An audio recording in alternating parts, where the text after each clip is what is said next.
What is the difference between he passed the exam and he is passed in the exam?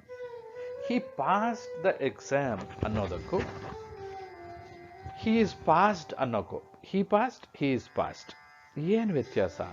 he passed the exam ಅಂದರೆ ಅದು ಅವನೇ pass ಮಾಡ್ದ ಅಂತ.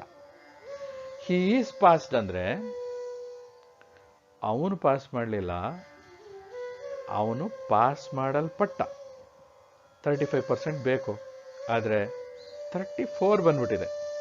ಇನ್ನು 1% ಕೊಟ್ಟು ಅವರನ್ನು ಅಂಥ ಸ್ಟೂಡೆಂಟ್ಸ್ನ ಕೆಲವು ಸಲ ಟೀಚರ್ಸ್ ತಳ್ಳಿರ್ತಾರೆ.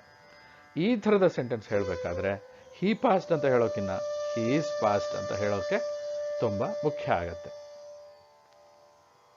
ಇನ್ನೊಂದು ನೋಡೋಣ. Raj kicks the ass. Raj ಒಂದು ಕತ್ತೆಗೆ ಹೊಡೆದಿದ್ದಾನೆ. Raj is kicked by the ass. Raj ಮೊದಲನೇ ಸೆಂಟೆನ್ಸಲ್ಲಿ ರಾಜ್ ಹೊಡೆದ, ಎರಡನೇ ಸೆಂಟೆನ್ಸಲ್ಲಿ ಕತ್ತೆ ರಾಜ್ಗೆ ಹೊಡೀತು. Ass kicked the Raj, ass kicked Raj. ಆದರೆ ಇಲ್ಲಿ Raj is kicked by the ass ಅಂತ ಹೇಳೋದ್ರ ಮುಖಾಂತರ ನಾವು ಪ್ಯಾಸಿವ್ ಮಾಡ್ತೀವಿ.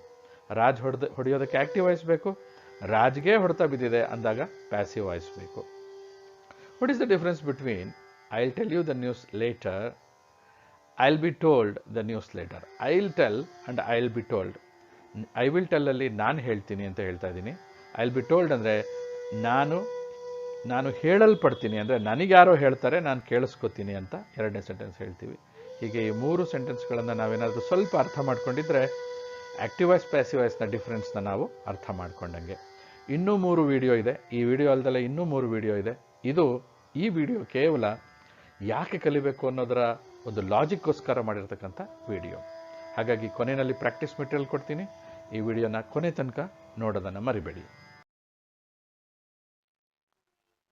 In passive voice, the subject is not the doer. Smoking is prohibited. ಅಂದರೆ ಸಿಗರೇಟ್ ಸೇದಬಾರ್ದು ಅಂತ ಹೇಳಿದೇವೆ, ಯಾರು ಸೇರಬಾರ್ದು ಅಥವಾ ಇದನ್ನು ಪ್ರಾಹಿಬಿಟ್ ಮಾಡಿದವ್ರು ಯಾರು, ನಿಷೇಧ ಮಾಡಿದವ್ರು ಯಾರು, ಇದು ಯಾವುದು ಇಲ್ಲಿ ಇಂಪಾರ್ಟೆಂಟ್ ಅಲ್ಲ. ಈ ಜಾಗದಲ್ಲಿ ಸ್ಮೋಕ್ ಮಾಡಬಾರ್ದು ಅನ್ನೋದಷ್ಟೇ ಮುಖ್ಯ ಆಗತ್ತೆ.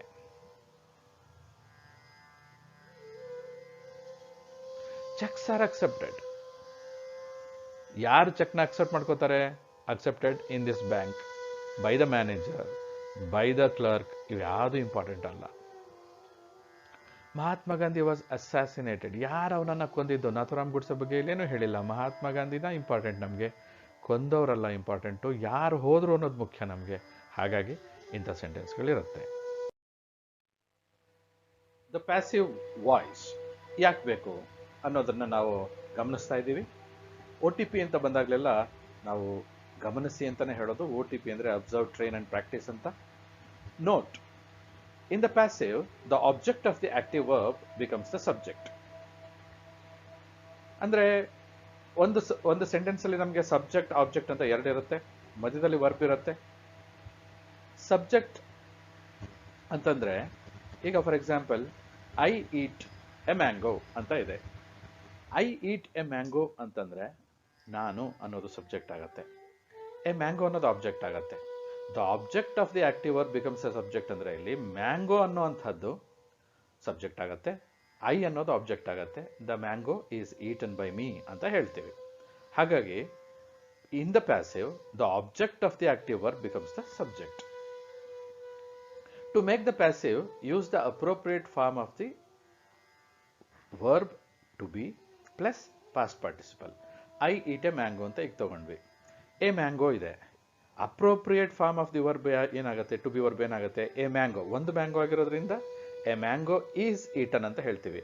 ಐ ಈಟ್ ಮ್ಯಾಂಗೋಸ್ ಅಂತಿದ್ರೆ ಟು ಬಿ ವರ್ಬ್ ಏನಾಗುತ್ತೆ? ಈಸ್ ಬದಲು ಆರ್ ಆಗುತ್ತೆ. Mangoes are eaten by me ಆಗುತ್ತೆ. ಪಾಸ್ಟ್ ಪಾರ್ಟಿಸಿಪಲ್ ಯಾವುದು? ಐ ಈಟ್ ಅಂತ ಹೇಳಿರ್ತೀವಿ ಆಕ್ಟಿವ್ ವಾಯ್ಸಲ್ಲಿ. ಪ್ಯಾಸಿವ್ ವಾಯ್ಸಲ್ಲಿ ಈಟನ್ ಅಂತ ಹೇಳಬೇಕು. ಹೇಗೆ? ಮ್ಯಾಂಗೋ ಎ ಮ್ಯಾಂಗೋ ಆಗುತ್ತೆ. A mango is eaten by me. A mango is to be verb. Appropriate to be verb is. ಯಾಕೆ? ಒಂದೇ ಮ್ಯಾಂಗೋ. ಈಟನ್ ಅನ್ನೋಂಥದ್ದು ಪಾಸ್ಟ್ ಪಾರ್ಟಿಸಿಪಲ್. ಹೀಗೆ ನಾವು ಆಬ್ಜೆಕ್ಟು ಸಬ್ಜೆಕ್ಟು ಬದಲಾಯಿಸಬೇಕಾಗತ್ತೆ. ಟು ಬಿ ವರ್ಬ್ಸ್ನ ಯೂಸ್ ಮಾಡ್ತೀವಿ. ಐ ಈಟ್ ಎ ಮ್ಯಾಂಗೋ ಅಂದಾಗ ಟು ಬಿ ವರ್ಬ್ ಇಲ್ಲ. ಎ ಮ್ಯಾಂಗೋ ಈಸ್ ಈಟನ್ ಅಂದಾಗ ಟು ಬಿ ವರ್ಬ್ ಯೂಸ್ ಮಾಡಿದ್ದೀವಿ, ಮತ್ತು ಪಾಸ್ಟ್ ಪಾರ್ಟಿಸಿಪಲ್ ಯೂಸ್ ಮಾಡಿದ್ದೀವಿ. ಇನ್ನೂ ತುಂಬ ಮುಖ್ಯವಾದ ವಿಷಯ ಏನಪ್ಪ ಅಂತಂದರೆ only transitive verbs are used in the passive. ಅಂದರೆ ವರ್ಬಲ್ಲಿ ಎರಡು ಥರ ಇದೆ, ಒಂದು ಟ್ರಾನ್ಸಿಟಿವ್ ಇನ್ನೊಂದು ಇಂಟ್ರಾನ್ಸಿಟಿವ್ ಅಂತ. ಹೇಗೆ ಸರ್ ಇದನ್ನು ನಾವು ಗುರುತು ಹಚ್ಚೋದು ಹೇಗೆ, ಪತ್ತೆ ಹಚ್ಚೋದು ಹೇಗೆ? ಟ್ರಾನ್ಸಿಟಿವ್ ಆಗಿದೆಯಾ ವರ್ಬು, ಇಂಟ್ರಾನ್ಸಿಟಿವ್ ಇದೆಯಾ ಅಂತ ಹೇಗೆ ಹೇಳೋದು ಅಂದರೆ, ಈಗ ಫಾರ್ ಎಕ್ಸಾಂಪಲ್ ಈಟ್ ಅಂತ ಒಂದು ವರ್ಬ್ ತೊಗೊಂಡ್ವಿ. I eat what. ಈಟ್ ಮೇಲೆ ವಾಟ್ ಅಂತ ಒಂದು ಕ್ವಶನ್ ಹಾಕಿದ್ರೆ ಎ ಮ್ಯಾಂಗೋ ಅಂತ ಸಿಕ್ತು, ಹೌದಾ? ಹಾಗಾಗಿ I drink what, I drink juice. ಇನ್ನು ಕೆಲವು ಸೆಂಟೆನ್ಸ್ ಇರುತ್ತೆ, ಕೆಲವು ವರ್ಬ್ ಇರುತ್ತೆ, ಅದ್ರ ಮೇಲೆ ನೀವು ವಾಟ್ ಅಂತ ಕ್ವಶನ್ ಹಾಕಬೇಕು. ವಾಟ್ ಅಂತಾನೆ ಹಾಕಬೇಕು, where, who, when, why, how ಇವೆಲ್ಲ ಹಾಕೋಂಗಿಲ್ಲ. ವಾಟ್ ಅಂತ ಹಾಕಬೇಕು. This is a alternative method ಅಷ್ಟೇ ಟ್ರಾನ್ಸಿಟಿವ್ ವರ್ಬ್ನ ಕಂಡುಹಿಡಿಯೋಕ್ಕೆ. ಆಲ್ಟರ್ನೇಟಿವ್ ಮೆಥಡ್ ಇದೇ ಸ್ಟ್ರಾಂಗ್ ಮೆಥಡ್ ಅಲ್ಲ, ಆದರೂ ಕೂಡ ನಾವು ಇದರಿಂದ ಕಂಡುಹಿಡಿಬೋದು. ಈಗ ನಾವು ಒಂದು ಇಂಟ್ರಾನ್ಸಿಟಿವ್ ವರ್ಬ್ ತಗೊಳ್ಳೋಣ. ಹೇಗೆ? ಐ ಗೋ ಅನ್ನೋದಕ್ಕೆ ವಾಟ್ ಅಂತ ಹಾಕಿದ್ರೆ ಏನು ಉತ್ತರ ಸಿಗಲ್ಲ. I run, I sit, I stand. I ಸಿಟ್ ಅಂದರೆ ವಾಟ್ ಅಂದರೆ ಏನು ಉತ್ತರ ಸಿಗಲ್ಲ. ಐ ಸಿಟ್ ವೇರ್ ಅಂದರೆ ಸಿಗಬಹುದು. ಐ ಗೋ ಅಂದರೆ ವೇರ್ ಅಂದರೆ ಸಿಗಬಹುದು, ಎಲ್ಲಿಗೆ ಹೋಗ್ತೀನಿ ಅಂತ ಸಿಗುತ್ತೆ. ಆದರೆ ವಾಟ್ ಅಂದರೆ ಸಿಗೋದಿಲ್ಲ. ಆದರೆ ನೀವು ಕೆಲವು ಪದಗಳಿದ್ದಾವೆ, ಫಾರ್ ಎಕ್ಸಾಂಪಲ್ ಐ ಸ್ಲೀಪ್ ಅಂತ ಇದೆ. ವಾಟ್ ಅಂದರೆ ಏನು ಹೇಳೋದು? ಐ ಸ್ಲೀಪ್ ಅಷ್ಟೇ. ಸೊ ಇವನ್ನ ಪ್ಯಾಸಿವೈಸ್ ಮಾಡಲಿಕ್ಕೆ ಬರಲ್ಲ. ಐ ಗೋ ಟು ಮಾರ್ಕೆಟ್ನ ಪ್ಯಾಸಿವೈಸ್ ಮಾಡಲಿಕ್ಕೆ ಬರಲ್ಲ. ಮಾರ್ಕೆಟ್ ಈಸ್ ಗಾನ್ ಅಂತ ಆಗ್ಬಿಡುತ್ತೆ ಆಮೇಲೆ. So why the passive voice ಅನ್ನೋದಕ್ಕೆ ಇನ್ನೊಂದೆರಡು ಸ್ಲೈಡ್ಸ್ ನೋಡೋಣ. With active voice the agent are the subject comes before the verb. With the passive the subject either stated or implied follows the verb and is usually preceded with the word by. ಒಂದು active ವಾಯ್ಸ್ನಲ್ಲಿ subject comes before the verb. ಅಂದರೆ I eat a mango, subject I. ಈಟ್ಗೆ ಮುಂಚೆ I ಬರುತ್ತೆ. ಆದರೆ passive ವಾಯ್ಸ್ನಲ್ಲಿ ಅದು verb ಆದಮೇಲೆ ಬರುತ್ತೆ. ಏನು? Mango is eaten by me. I ಅನ್ನೋಂಥದ್ದು ಬೈ ಆದಮೇಲೆ ಯೂಸ್ ಮಾಡ್ತೀವಿ, ಮೀ ಅಂತ ಹೇಳ್ತೀವಿ. This is very important. Notice this change. ಪ್ಯಾಸಿವಲ್ಲಿ the house was built in 1968. 52 ವರ್ಷದ ಕೆಳಗೆ ಈ ಮನೆ ಕಟ್ಟಲ್ಪಡ್ತು. The house was built. ಇಲ್ಲಿ ಯಾರು ಕಟ್ಟಿದ್ರು ಅಂತಿಲ್ಲ. ಯಾರಿಂದ ಕಟ್ಟಲ್ಪಡ್ತು ಅದಿಲ್ಲ, ಅಲ್ಲಿ ಇಂಪಾರ್ಟೆಂಟ್ ಅಲ್ಲ. ಈ ಮನೆ ಬಗ್ಗೆ ಮಾತ್ರ ನಾವು ಮಾತಾಡ್ತಾ ಇದ್ದೀವಿ. The house was built in 1968. The by phrase is left out because it is understood that builders built the house or a person built a house. ಯಾರೋ ನನ್ನ ಮನೆ ಆದರೆ ನಾನು ಕಟ್ಟಿಸ್ದೆ ಅಂತ, ಯಾರೋ ಒಬ್ಬರು ರಾಜ್ ಅನ್ನೋರು ಕಟ್ಟಿಸಿದ್ರೆ ಅವ್ರು ಕಟ್ಟಿಸಿದ್ರು. It is not important. ಆದರೆ ಈ ಮನೆಗೆ 50 ವರ್ಷ ಆಯಿತು ಅನ್ನೋದು ಇಂಪಾರ್ಟೆಂಟು. 1968 ಅನ್ನೋದನ್ನು ಕೂಡ ಕೋಟ್ ಮಾಡಿದ್ದಾರೆ. ದ ಹೌಸ್ ವಾಸ್ ಬಿಲ್ಟ್ ಅಂತ ಮನೆ ಬಗ್ಗೆ ಹೇಳೋದಕ್ಕೆ ಪ್ಯಾಸಿವ್ ವಾಯ್ಸ್ ಯಾಕೆ ಬೇಕಂದರೆ, ನೀವು ಮನೆ ಬಗ್ಗೆ ಹೇಳಬೇಕಾ, ಪ್ಯಾಸಿವ್ ವಾಯ್ಸ್ ಬೇಕು. ಯಾರು ಕಟ್ಟಿಸಿದ್ರು ಅಂತ ಹೇಳಬೇಕಾ, active voice. Raj built this house in 1968. Usually the by phrase is omitted in a passive sentence. By ಹಾಕೋದಿಲ್ಲ. ಅದು ಕೇವಲ 10ನೇ ಕ್ಲಾಸಿನ ಸ್ಟೂಡೆಂಟ್ಸ್ಗಳು ಎಕ್ಸಾಮಲ್ಲಿ ಬರೀಬೇಕಾದ್ರೆ ಮಾತ್ರ ಬೈ ಯೂಸ್ ಮಾಡ್ತಾರೆ. ಡೇ ಟು ಡೇ ಸೆಂಟೆನ್ಸಲ್ಲಿ ಬೈ ಯೂಸ್ ಮಾಡೋದಿಲ್ಲ. The passive is used mainly when it is not known or not important to know who was responsible for the action. Who is responsible for the action ಅನ್ನೋದು important ಅಲ್ಲ ಅಂದಾಗ by phrase ಬೇಕಾಗೋದಿಲ್ಲ. That is the reason why we use the passive voice. When the receiver is more important than the doer. ಯಾರು ಕೆಲಸ ಮಾಡಿದ್ರು ಅನ್ನೋಕ್ಕಿಂತ ಯಾರ ಮೇಲೆ ಕೆಲಸ ಆಯಿತು ಅನ್ನೋದು, ಯಾವುದರ ಮೇಲೆ ಕೆಲಸ ಆಯಿತು ಅನ್ನೋದು ಇಂಪಾರ್ಟೆಂಟ್ ಆಗುತ್ತೋ ಆವಾಗ ಪ್ಯಾಸಿವ್ ವಾಯ್ಸ್ ಯೂಸ್ ಮಾಡ್ತೀವಿ. The minister was given a warm welcome. Receiver ಯಾರು? ಮಿನಿಸ್ಟರ್. ವಾರ್ಮ್ ವೆಲ್ಕಮ್ನ ರಿಸೀವ್ ಮಾಡಿದವರು ಮಿನಿಸ್ಟರ್. ಅದಕ್ಕೆ ಇವ್ರನ್ನ ರಿಸೀವರ್ ಅಂತ ಕರಿತೀವಿ.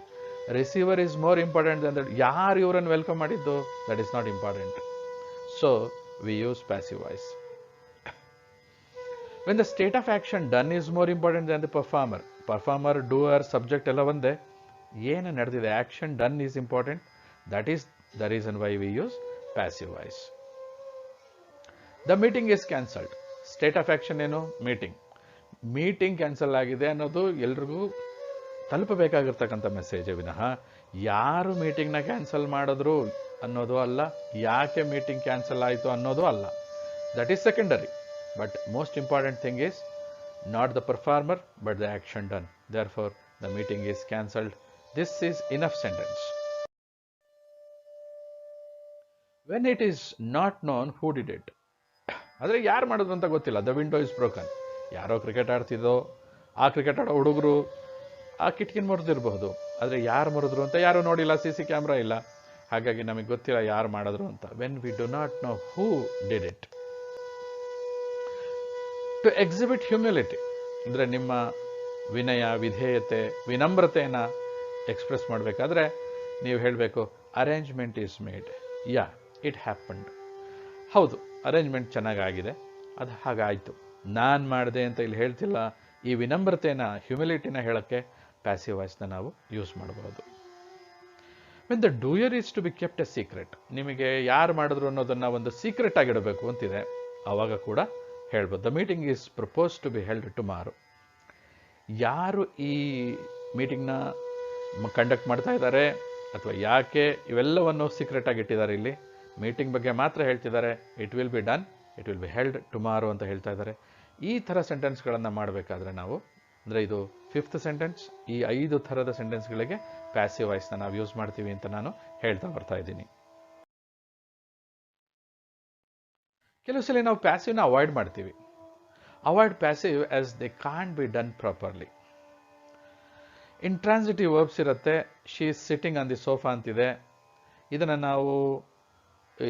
ನಾವು the on the sofa is being, ಈ ಥರ ಏನೋ ಹೇಳಕ್ಕೆ ಹೋದರೆ ಎಡವಟ್ಟಾಗತ್ತೆ. ಹಾಗಾಗಿ it can't be done properly, ಅದನ್ನು ಸರಿಯಾಗಿ ಹೇಳೋಕ್ಕಾಗಲ್ಲ. Therefore avoid passive voice. Future continuous tense, she'll be drinking juice, a juice will be being drunk, ಈ ಥರ ಹೇಳಬೇಕಾಗತ್ತೆ. ವಿಲ್ ಬಿ ಬೀಯಿಂಗ್ ಅನ್ನೋದು ಸ್ಟ್ರಕ್ಚರ್ ಇಂಗ್ಲೀಷ್ನಲ್ಲಿಲ್ಲ, ಹಾಗಾಗಿ please do not use this structure. Avoid passive here. Perfect continuous tense ಅಂತ ಇನ್ನೊಂದು structure ಇದೆ. ಇದು 3 ಥರದ ಪರ್ಫೆಕ್ಟ್ ಕಂಟಿನ್ಯೂಸ್ ಇದೆ. ಪ್ರೆಸೆಂಟ್, ಪಾಸ್ಟ್, ಫ್ಯೂಚರ್ ಮೂರರಲ್ಲೂ ನಾವು ಹೇಳೋಕ್ಕಾಗಲ್ಲ. ಯಾಕಂದರೆ ಆಕ್ಟಿವ್ ವಾಯ್ಸ್ನಲ್ಲೇ ಬೀನ್ ಅಥವಾ ಬಿ ಬಂದ್ಬಿಟ್ರೆ, ಮೇಲ್ಗಡೆ ಶಿ ವಿಲ್ ಬಿ ಡ್ರಿಂಕಿಂಗ್ನಲ್ಲಿ ಬಿ ಬಂದ್ಬಿಟ್ಟಿದೆ ಆಕ್ಟಿವ್ ವಾಯ್ಸಲ್ಲೇ. ಶಿ ಹ್ಯಾಸ್ ಬೀನ್ ಟೇಕಿಂಗ್ ಅನ್ನೋದ್ರಲ್ಲಿ ಬೀನ್ ಬಂದ್ಬಿಟ್ಟಿದೆ. ಬೀನ್ ಅನ್ನೋದು ಮೊದಲೇ ಬಂದ್ಬಿಟ್ಟಿದ್ರೆ you can't change it into passive. She has been taking many chances. Many chances have been ಅಂತ 2 ಸಲ ಬೀನ್ ಯೂಸ್ ಮಾಡಬೇಕಾಗತ್ತೆ ಇಲ್ಲಿ, ಬೈ ಹರ್ ಅಂತ. ಈ ಥರ ಇಲ್ಲಿ ಕೊಟ್ಟಿರ್ತಕ್ಕಂಥ 6th ಏನಿದೆಯಲ್ಲ, ABC, ಇಂಟ್ರಾನ್ಸಿಟಿವ್ ವರ್ಬ್ ಆಗಿದ್ರೆ ಹೇಳೋಕ್ಕಾಗಲ್ಲ. ಫ್ಯೂಚರ್ ಕಂಟಿನ್ಯೂಸ್ ಅಥವಾ ಪರ್ಫೆಕ್ಟ್ ಕಂಟಿನ್ಯೂಸ್ನಲ್ಲಿ ನಾವು we can't do it properly, therefore avoid passive voice here. So basics ಸೆಂಟೆನ್ಸಲ್ಲಿ ನಾವು ಸ್ಟ್ರಕ್ಚರ್ನ ನೋಡ್ತಾ ಬರ್ತಾ ಇದ್ದೀವಿ. ಅಕಸ್ಮಾತ್ ಆಕ್ಟಿವ್ ವಾಯ್ಸ್ನಲ್ಲಿ ವರ್ಬ್ ಒಂದೇ ಒಂದಿದೆ, ರೆಡ್ ಇಂಕಲ್ಲಿ ಇರ್ತಕ್ಕಂಥದ್ದನ್ನು ಗಮನಿಸಿ. ಪ್ಲೇ ಅನ್ನೋದು ಒಂದೇ ಒಂದಿದೆ. ಒಂದಿದ್ರೆ +1 ಆ್ಯಡ್ ಮಾಡಿ, ಅಂದರೆ ಇಲ್ಲಿ ವರ್ಬ್ ಒಂದೇ ಇದೆ, ಪ್ಲೇ ಅನ್ನೋಂಥದ್ದು. ಈ ವಿ ಅನ್ನೋದು ಒಂದಿದ್ರೆ ಇದನ್ನು ನಾವು ಪ್ಯಾಸಿವ್ ಮಾಡಿದಾಗ ಫುಟ್ಬಾಲ್ ಈಸ್ ಪ್ಲೇಡ್, ಪ್ಲೇ ಅನ್ನೋದು ಒಂದಿದ್ರೆ ಈಸ್ ಪ್ಲೇಡ್ ಅಂತ ವಿ +1 ಆಗುತ್ತೆ, ಅಂದರೆ ವರ್ಬ್ +1 ಆಗುತ್ತೆ. ಅಕಸ್ಮಾತ್ ಕೊಟ್ಟಿರ್ತಕ್ಕಂಥ ಸೆಂಟೆನ್ಸೇ ವಿ +1 ಇದ್ರೆ ವಿ +1 ಆಗುತ್ತೆ, ಅಂದರೆ ವಿ +2 ಆಗುತ್ತೆ. ಅಂದರೆ ದೇ ಆರ್ ಪ್ಲೇಯಿಂಗ್ ಅಂತಿದ್ರೆ football is being played, V +1 ಆಗುತ್ತೆ.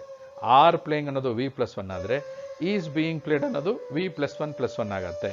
ಅಂದರೆ ಪ್ಯಾಸಿವ್ ವಾಯ್ಸ್ನಲ್ಲಿ ಆಕ್ಟಿವ್ ವಾಯ್ಸ್ನಲ್ಲಿ ಇರ್ತಕ್ಕಂಥ ಒಂದು ವರ್ಬ್ನ ಇನ್ನು ಹೆಚ್ಚಿಗೆ ಬರುತ್ತೆ. They have played football, perfect tense ಇದು. ಫುಟ್ಬಾಲ್ ಹ್ಯಾಸ್ ಬೀನ್ ಪ್ಲೇಡ್, ಇಲ್ಲಿ ವಿ +1 ಇದ್ರೆ ಈಗ ವಿ +1 ಆಗುತ್ತೆ. ದೇ ವಿಲ್ ಹ್ಯಾವ್ ಪ್ಲೇಡ್ ಅಂದರೆ ಇಲ್ಲೇ ವಿ +1 ಇದ್ರೆ ಇವಾಗೇನಾಗತ್ತೆ ಪ್ಯಾಸಿವ್ ವಾಯ್ಸ್ನಲ್ಲಿ ಅಂತ ಗಮನಿಸೋಣ ಬನ್ನಿ. ಆವಾಗ ವಿ +1 ಆಗುತ್ತೆ. ಅಂದರೆ football will have bean played, ಅಂದರೆ 1 2 3 4 4 ಆಕ್ಟಿವ್ ವಾಯ್ಸಲ್ಲಿ 3 ಇದ್ದರೆ ಪ್ಯಾಸಿವ್ ವಾಯ್ಸಲ್ಲಿ 4 ಆಗತ್ತೆ ಇಲ್ಲಿ. ಸೊ ಇದು ಫಾರ್ಮುಲಾನ ನೀವು ಈ ಸ್ಲೈಡ್ನ ಚೆನ್ನಾಗಿ ಅರ್ಥ ಮಾಡಿಕೊಂಡ್ರೆ ಪ್ಯಾಸಿವ್ ವಾಯ್ಸ್ ಮಾಡಬೇಕಾದ್ರೆ ಇರ್ತಕ್ಕಂಥ ಸಾಧ್ಯತೆಗಳೇನು ಅಂತ ನೀವು ಚೆನ್ನಾಗಿ ತಿಳ್ಕೊಳ್ಬೋದು. ಈಗ 1 to 20 ಮಾಡಿರ್ತಕ್ಕಂಥ ಒಂದು ವಿಡಿಯೋನಲ್ಲಿ ಪ್ಯಾಸಿವ್ ವಾಯ್ಸ್ನ ನೀವು ಗಮನಿಸಿರ್ಬೋದು. ಒಂದಕ್ಕೆ 13 ಅನ್ನೋಂಥದ್ದು ಪ್ಯಾಸಿವ್ ವಾಯ್ಸ್, ಸೆಕೆಂಡ್ ಒನ್ಗೆ 14 ಪ್ಯಾಸಿವ್ ವಾಯ್ಸ್, ಥರ್ಡ್ ಒನ್ಗೆ 15 ಪ್ಯಾಸಿವ್ ವಾಯ್ಸ್, ಫೋರ್ತ್ ಒನ್ಗೆ 16th ಪ್ಯಾಸಿವ್ ವಾಯ್ಸ್, ಫಿಫ್ತ್ ಒನ್ಗೆ 17th ಪ್ಯಾಸಿವ್ ವಾಯ್ಸ್, ಹಾಗೂ 6th ಒನ್ಗೆ ಪ್ಯಾಸಿವ್ ವಾಯ್ಸ್ ಇಲ್ಲ, ಏಕೆಂದರೆ ಇದು ಫ್ಯೂಚರ್ ಕಂಟಿನ್ಯೂಸ್ ಟೆನ್ಸ್. ಹಾಗೆ 7th ಒನ್ಗೆ 18th ಪ್ಯಾಸಿವ್ ವಾಯ್ಸ್, 8th ಒನ್ಗೆ 19th ಪ್ಯಾಸಿವ್ ವಾಯ್ಸ್, 9th ಒನ್ಗೆ 20th ಪ್ಯಾಸಿವ್ ವಾಯ್ಸ್, ಹಾಗೂ 10th ಒನ್ಗೆ 11th ಒನ್ಗೆ 12th ಒನ್ಗೆ ಇವಕ್ಕೆ ಪ್ಯಾಸಿವ್ ವಾಯ್ಸ್ ಇಲ್ಲ. ಯಾಕಂದರೆ ಇವು ಪರ್ಫೆಕ್ಟ್ ಕಂಟಿನ್ಯೂಸ್ ಟೆನ್ಸಲ್ಲಿವೆ. ಪರ್ಫೆಕ್ಟ್ ಕಂಟಿನ್ಯೂಸ್ ಮತ್ತು ಫ್ಯೂಚರ್ ಕಂಟಿನ್ಯೂಸ್ ಇವು 4ಕ್ಕೆ ಪ್ಯಾಸಿವ್ ವಾಯ್ಸ್ ಇಲ್ಲ. ಸೊ ನಿಮಗೀಗ ಒಂದು ಕ್ವಿಜ್ ಕೊಡ್ತೀನಿ ನಾನು. ಈ ಕ್ವಿಝಲ್ಲಿ ಆನ್ಸರ್ಸ್ ಪಕ್ಕದಲ್ಲಿ ಬರ್ತಾ ಹೋಗುತ್ತೆ. ಇದನ್ನು ನೀವು ಪಾಸ್ ಮಾಡಿಕೊಂಡು ಇಷ್ಟಕ್ಕೆ ಪ್ಯಾಸಿವ್ ವಾಯ್ಸ್ ಮಾಡಿ, ಅಂದರೆ 1 to 8ಗೆ ಪ್ಯಾಸಿವ್ ವಾಯ್ಸ್ ಮಾಡೋದನ್ನು ನೀವು ಕಲ್ತ್ಕೊಂಡಿದ್ರೆ ಈಗ ನೀವು ಪಾಸ್ ಮಾಡಿಬಿಟ್ಟು ವೇಟ್ ಮಾಡಿಬಿಟ್ಟು ವರ್ಕ್ ಮಾಡಿಬಿಟ್ಟು ಆಮೇಲೆ ನೀವು ಕಂಟಿನ್ಯೂ ಮಾಡ್ಬೋದು. ಕಂಟಿನ್ಯೂ ಮಾಡಿದಾಗ ಆನ್ಸರ್ ಹೀಗಿರುತ್ತೆ.